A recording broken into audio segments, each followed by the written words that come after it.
Olá, meninos, tudo bem? Bem-vindo às nossas aulas, à nossa aula de hoje, né? E hoje a gente vai falar um pouquinho a respeito das revistas e dos manifestos, né, que aconteceram aí, né, com novas ideias culturais, que foram muito importantes junto à Semana de Arte Moderna para o modernismo brasileiro. Então, vou começar falando das revistas, depois a gente vai aos manifestos. Então, a primeira revista aí, gente, é a Classon, tá? E ela fez grandes inovações, tanto na parte dos textos quanto na parte gráfica também. Teve uma outra revista importantíssima que chama A Revista. Ela é de Minas Gerais, ela teve o apoio do Carlos Drummond de Andrade para difundir as ideias modernistas aí. Em Minas Gerais, a gente tem o Carlos Drummond de Andrade, no Rio de Janeiro a gente vai ter a Cecília Meirelles com revista Festa, tá? Que tinha aí a mesma ideia. E por fim a gente vai ter a revista de Antropofagia.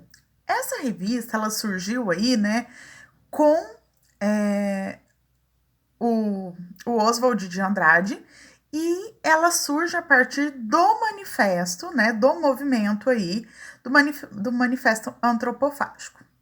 Bem, pessoal, são essas. Essa última, inclusive, ela teve dois momentos de publicação. Mas eu deixei o material aí para vocês, eu acho que até para auxiliar. E depois vocês façam uma leitura, vai ficar mais fácil. Já os manifestos foram 3 que a gente vai falar aqui rapidinho. O primeiro manifesto é o Manifesto Pau Brasil. E aí ele foi apoiado pelo Oswald de Andrade, né? E ele pregava uma literatura próxima à linguagem popular, né, que apropriasse aí. Ele propunha algumas alianças com o que era nosso, né? Vem daí o nome Pau-Brasil. Então, migrar aí, juntar o que era nosso com o que vinha de fora, tá? Então, colocar tanto nativo quanto o estrangeiro lado a lado aí nessas nossas ideias.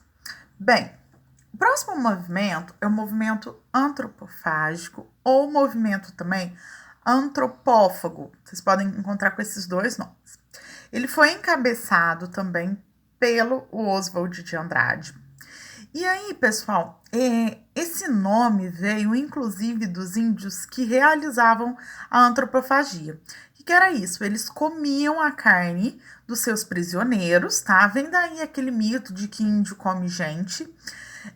Eles comiam a carne dos seus prisioneiros com uma ideia. Eles acreditavam que quando se comia a carne do seu prisioneiro, eles herdavam as características dessa pessoa, tá? Eu não sei se eu cheguei a ler com vocês já, né? Se a gente já passou em algum momento, pela leitura do Ijuca Pirama, né? Lá no romantismo, do movimento indianista, tá? Conta a história aí de um índio, né? E ele foge, ele é pego, e ele chora, e depois ele é devolvido. Não me recordo se eu li com a turma de vocês, mas enfim, né?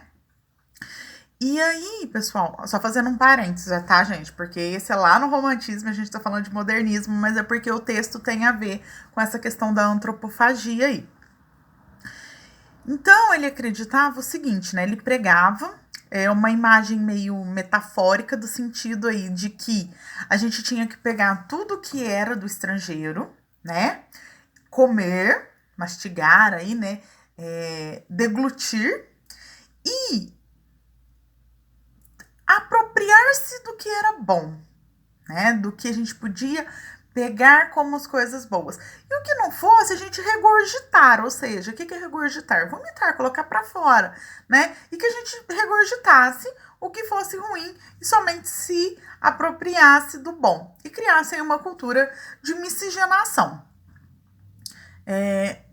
Criando uma cultura brasileira, miscigenada, do que era nosso com o que era bom de fora, criando assim uma literatura própria brasileira.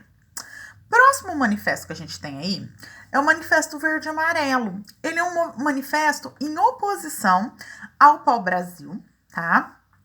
E, diferente do que pregava o pau-brasil, que era, vamos pegar o que é nosso, juntar com o que é de fora, né, pra gente ver aí, eles aqui não, eles queriam romper, vamos dizer, com tudo. E somente se apropriar, né, do que era nacional. Então, das ideias, né, nacionalistas. E promover um retorno ao passado. Quem foram os caras que encabeçaram isso daí, gente? O Plínio Salgado, Minotti de Picha e o Cassiano Ricardo. Então, eles viam essa ideia de que a gente tinha que viver pelo nosso, desapegando das influências estrangeiras aí.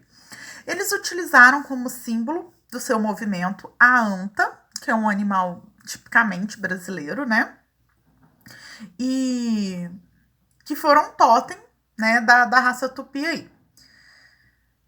Esse movimento, até por conta do seu símbolo, adiante vai se tornar o grupo da anta. Esse grupo da anta era um grupo de extrema direita, tá? E eles vão fazer aí movimentos, né, integralistas, e esses movimentos serão liderados pelo Plínio Salgado, e ela vai caminhar esse grupo verde amarelo, ele migra, né, esse manifesto migra para esse grupo da anta, e ele vai se vincular às questões políticas mesmo, por isso que a gente está falando aí da questão da extrema-direita. Bem, pessoal, passei por todos eles bem rapidinho, vocês vão escolher um deles para fazer a atividade que está aí para vocês na sequência, e vocês terão que fazer uma pesquisa muito mais aprofundada para a atividade. Então, escolham um que vocês acharam legal, às vezes aqui, ou pelo nome, ou pela característica, tanto uma revista quanto um manifesto, pode ser qualquer um deles. Faça uma pesquisa bem mais aprofundada sobre o assunto e crie atividade. Certinho? Tchau e até a nossa próxima aula.